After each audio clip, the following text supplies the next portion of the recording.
News bell network మీడియాకు స్వాగతం.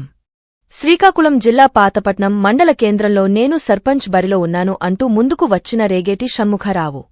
పాతపట్నంలో ఉన్న ఉత్తరాంధ్ర ఆరాధ్య దైవం అయిన శ్రీశ్రీ నీలమణి దుర్గ అమ్మవారిని దర్శించి ప్రజల మన్ననలు పొందుకోవడానికి, ప్రజల సమస్యలు తెలుసుకోవడానికి ప్రజల వద్దకు వెళ్లే కార్యక్రమాన్ని ప్రారంభించిన రేగేటి షణ్ముఖరావు సర్పంచ్ బరిలో నేను ఉన్నాను అంటూ తెలియజేసిన రేగేటి షణ్ముఖరావు. ఈ సందర్భంగా ఆయన మాట్లాడుతూ స్థానిక ఎన్నికలు దగ్గర పడుతున్న వేళ ప్రజలకు ఏది మంచో ఏది చెడో నిర్ణయం ప్రజలే తీసుకోవాలని అమ్మవారి సాక్షిగా ప్రజలను కోరారు. తాను కూడా సర్పంచ్గా పోటీ చేస్తున్నానని, నన్ను గెలిపించమని నిర్ణయాన్ని ప్రజలకే విడిచిపెట్టారు. ఈ కార్యక్రమంలో రేగేటి షణ్ముఖరావు అభిమానులు, రాజకీయ నాయకులు, విశ్రాంతి ఉద్యోగులు పాల్గొని కార్యక్రమాన్ని విజయవంతం చేశారు. అయితే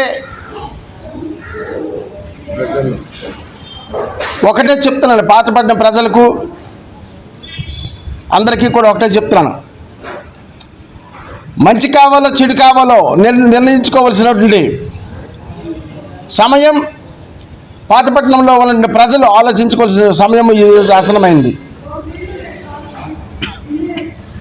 మనస్ఫూర్తిగా చెప్తున్నాను, అమ్మవారి పాదాల చెంత నుండి చెప్తున్నాను, నాకు విజయాన్ని మీరందరూ సహకరిస్తే మీకు కృతజ్ఞులై తల వంచి ఏ ఒక్క వ్యక్తి అర్ధరాత్రి వచ్చినప్పటికీ కూడా వాళ్ళకి సహకారం చేసే ప్రయత్నం చేస్తానని నేను కోరుకుంటున్నాను.